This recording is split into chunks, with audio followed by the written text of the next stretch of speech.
cha mafunzo ya serikali Kenya School of Government, ambapo kuna mkao kule wa wadau wa usalama, haswa waziri wa usalama nchini Fred Matiang'i kwa sasa anahutubia makamishna wote katika kaunti zote 47. Tuvuke kule moja kwa moja. At any rate, education is a national government function. It is our responsibility as national government to ensure that we do this. The focus being ensuring order, coordination, synergy, better use of resources and maximizing the opportunities that we have. That is the focus, really. There is no way in the sun we are going to deliver and do things we want to do if we work in silos, we are disaggregated, we have a lot of confusion. Now I want to tell you that even in the security sector, in terms of how we implement our security activities, I would like, and we have discussed this before, and now we have firm instruction from the President that we will work when we have police commanders working with you in the regions and in the counties. They will be coordinated by yourselves, as it were, in terms of delivery of services. The discordance that we have seen in the recent past and sometimes delays in decision-making is related to that confusion that we gave ourselves through some, I think, as I normally would like to conceive it, some misguided romance we had in the past of trying to think that we can survive if each one of us operated as their own boss. There is no society that will succeed that way. Let's be very honest. There is no society that will succeed that way.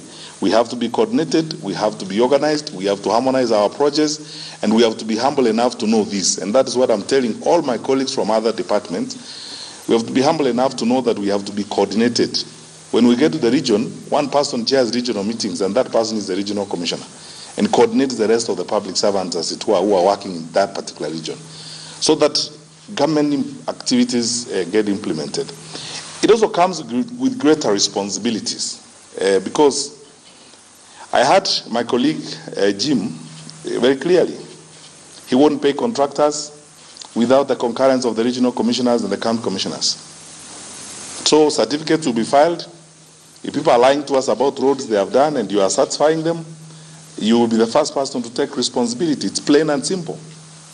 So, in other words, we are bringing an end to the business of people using government as their shop.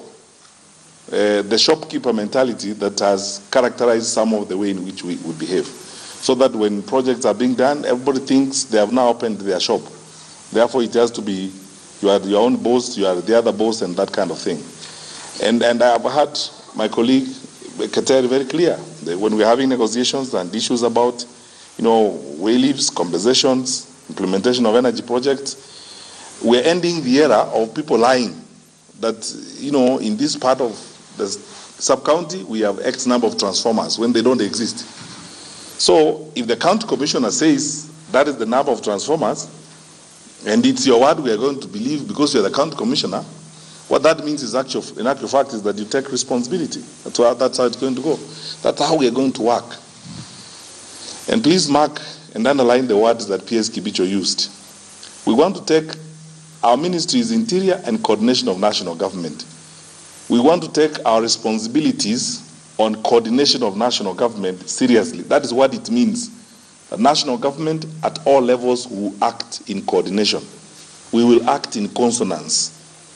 And the focus, the central focus for that consonance is the regional commissioner and the county commissioner. So we move forward. That is how we will work. So, my good friends, a lot is going to be said as we move along, and as I said, we are going to have times when we are going to discuss this. And then particularly for this meeting that we have that affects education, we are going to spend time now going into some level of detail on what we are doing in terms of reforming the curriculum, all the reforms we are working on, including the new textbook policy, and how we would like to work. We will go into some detail later on, and the reason why, it's exactly 7 days since the President directed that we have this meeting, precisely last Friday, when we were at Semester, that we must have this meeting so that we are in tandem with you. Why? Because the regional commissioners and the county commissioners are going to be the team leaders in putting together the critical stakeholders in discussing and engaging with the reforms in the education sector. So my colleagues from the Ministry of Education, the regional coordinators of education, and the county directors of education, our colleagues from the Teacher Service Commission. The focal point in engagement is going to be the county commissioner and the regional commissioner. In convening these meetings, you work in liaison with them, you plan with them as we go along. And that's why, as you have seen, I want to say it here very clearly. You know, we are serious people, and as government, we want to do our work as it's supposed to be done. And there are aspects of our work that we will do with the measure of seriousness that the people of this country expect us to do. That's why the case like now, the transfer of principals. The deadline for the new principals to report to the new schools has come and gone. In fact, we expect that the handovers for the last principals are going to be done today. That is government policy. The localization of principals is government policy. The Teacher Service Commission works with us. We support the decisions and everything that has been done by the Teacher Service Commission. And let me speak very slowly on this issue. We are not going back on any of that decision. If anybody hopes there is a transfer that is going to be rescinded, or if you throw a tantrum and hope that we will change our mind, we are not going to change our mind.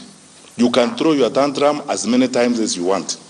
We are not going to change. We must govern ourselves. Yes, we must govern ourselves in a coordinated manner. And actually, Mr. Ogola, I'm very proud of you. I want you to know I am very proud of you. We spoke yesterday, and I'm very happy about what you did with the Makueni MCAs. And I'm asking all regional commissioners in this room and the county commissioners, that is how we are going to operate. In cases where MCAs and all manner of quangles are interfering with what we are doing in the education sector, arrest them. And let's take them to, yes, let's take them before a magistrate so that the magistrate will read the law for them. Because we have lived with some of these backward behavior for too long, and people think that is how we are supposed to live. Just imagine for a moment, if today MCAs and some people are telling us who is going to be a principal in our school, tomorrow they will tell us who's going to be the OCS and OSPT. Then tomorrow they will tell us who will be the county commissioner. Then they will choose the regional commissioner. What kind of country is that? It will not happen in this country. They need to understand that, and they need to get it loud and clear. It will not happen. All public servants, wherever they are, which constitution do they read? Even if they read it upside down, they will understand that you have to serve anywhere in this country. Just pause for a minute. How primitive do we want to be? I mean, Kenyans are being elected in Australia to be senators. And some guy in some corner of the country is worried about a principal who doesn't come from his village. How can we have Kenyans being told to go back? Go back where? That you don't want you want to go back. Regardless of the status of those people, I am asking county commissioners in the room, if any public servant, teacher, doctor, engineer, any public servant who's working in your area of jurisdiction is disturbed, you will take responsibility. And the law is abundantly clear. We will not negotiate that particular behavior. And I want us, yes, I'd like us to follow the example of Mr. Ogola. And I told the regional commissioner of Western Province yesterday, the fellow who was disturbing Friends School Kamsinga, look for him under the bed, wherever you get him, arrest him. Yeah, he must be arrested and taken before a magistrate. That is how we are going to operate. We are not going to accept this kind of behavior where, you know, as leaders, we are humble enough to take advice. We talk, religious leaders have come to talk to us, bishops, leaders of various churches in Kenya, governors, so many governors actually have come to talk to us on this issue of education and posting of principals. And actually, many of them, very reasonable people, they come and say, oh, Mr. Minister, what about this? Then I say, okay, no, let us ask our sister Nancy how they are thinking, whether we can change this, and Mary is here. We discuss the matter and agree. Why can't we have a discussion if you have a concern? I mean, we are your servants, we're public servants. Why can't you walk up to us, walk to the county commissioner, walk to the regional commissioner, and say, I am here, sir, I'm here, madam, kuna hii shida, mimi nafikiria tufanye namna hii. How can you contemplate organizing people to walk to a school to humiliate teachers, to frog march teachers out of schools? That thing is primitive beyond belief. So we will not tolerate that. And my colleagues, let me tell you, time is here for us to live in an orderly way. We have taken some of our so-called freedoms too far. Those are not freedoms. What part of the law allows you to frog march public servants? So this message has got to go. We are not going to change the situation. And if anything, actually, Mary is here, we want us to move ahead with the delocalization policy, where we have not done the transfers to Endele. More transfers, more delocalization. Let's carry on. That's how the country is going to be integrated. At independence,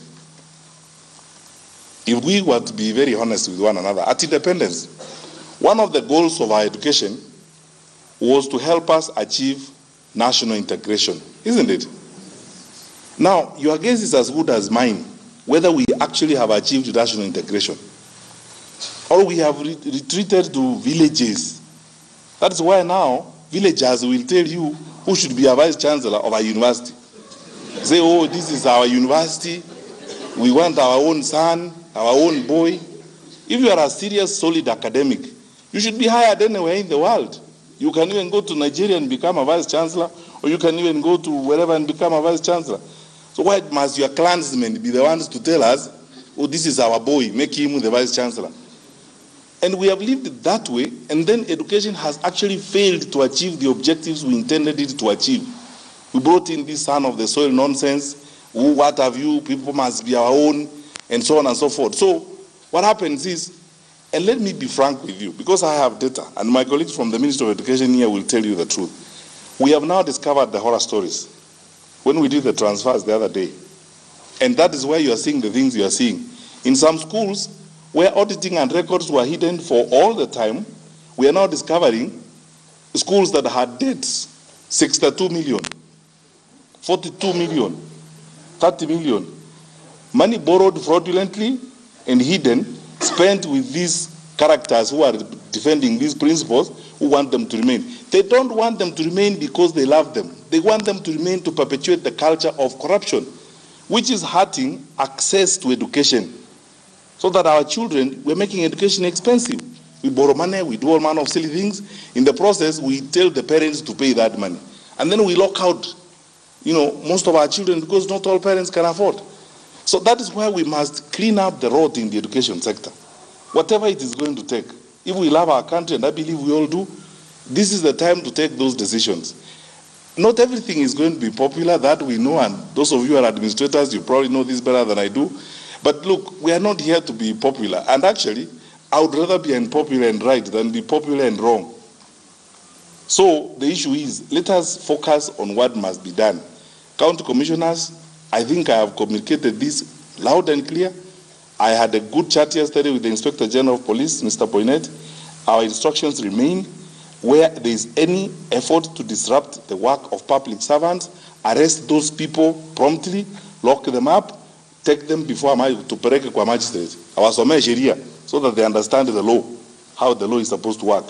And then we go ahead. Because we have a responsibility. If people want to discuss things, we are here. TSC is here. TSC has got county officials in every county and so on. Where you have a complaint about a principal and so on, go to the TSC county director. Go to the education county director in the county. Go to the county commissioner. Go to the deputy county commissioner and discuss those issues there. All these men and women are wonderful people, trained, experienced, ready to serve their country. They will listen to us. But we cannot take the law into our own hands and then start doing the kind of things like we saw in Makueni, people removing their shirts, going to fight in a school. What are we teaching our children? And so on. So we will not tolerate that kind of thing at all, and we have to be firm, and we have to act tough. And that goes to a number of other things related in the education sector. I know we are going to discuss details about the curriculum later on, and I will leave that to my colleagues when they make the presentation. But I want to say that, please, our colleagues in national administration, pay attention to what is happening now in the schools in terms of school fees. Because now we are going to solely depend on what you're doing. I asked PS Kipsang to avail the circular that outlines the expenditures for schools and the fees. Every county commissioner should have that. Every regional commissioner should have that. Walk into a school boldly, armed with that. Look at the fee schedule. Ask the question, where is the authorization to do the things that are being done in those places? And where get a hold of the TSC county director, let the TSC county director take the immediate action in cases where, because TSC has expressed itself very clearly on this issue. They have warned the principals that those who will violate this will face disciplinary action. So county commissioners, your TSC county director is available. Go with them where there are cases of violation. The TSC county directors will take action up front. Because when we talk about free day secondary education, that's what exactly it means, that in day schools, the students are supposed to pay nothing. Now, because of this strange culture, which we have lived with, as I said, this criminal thinking, people believe that we should find a way of making money. We should find a way of making them pay something, even if it's creating something, you know, from all those ridiculous things about motivation fees and so on and so forth, to now saying, oh, activity fee or lunch money. Which restaurant will you pay before you eat? Which restaurant will you pay before you eat? Because I was going around schools on Tuesday. How do you ask students lunch money, 10,000 shillings lunch money? They haven't even reported. How do you know they are going to eat food worth 10,000 shillings? How do you determine for them? Yet, when this policy was introduced and the education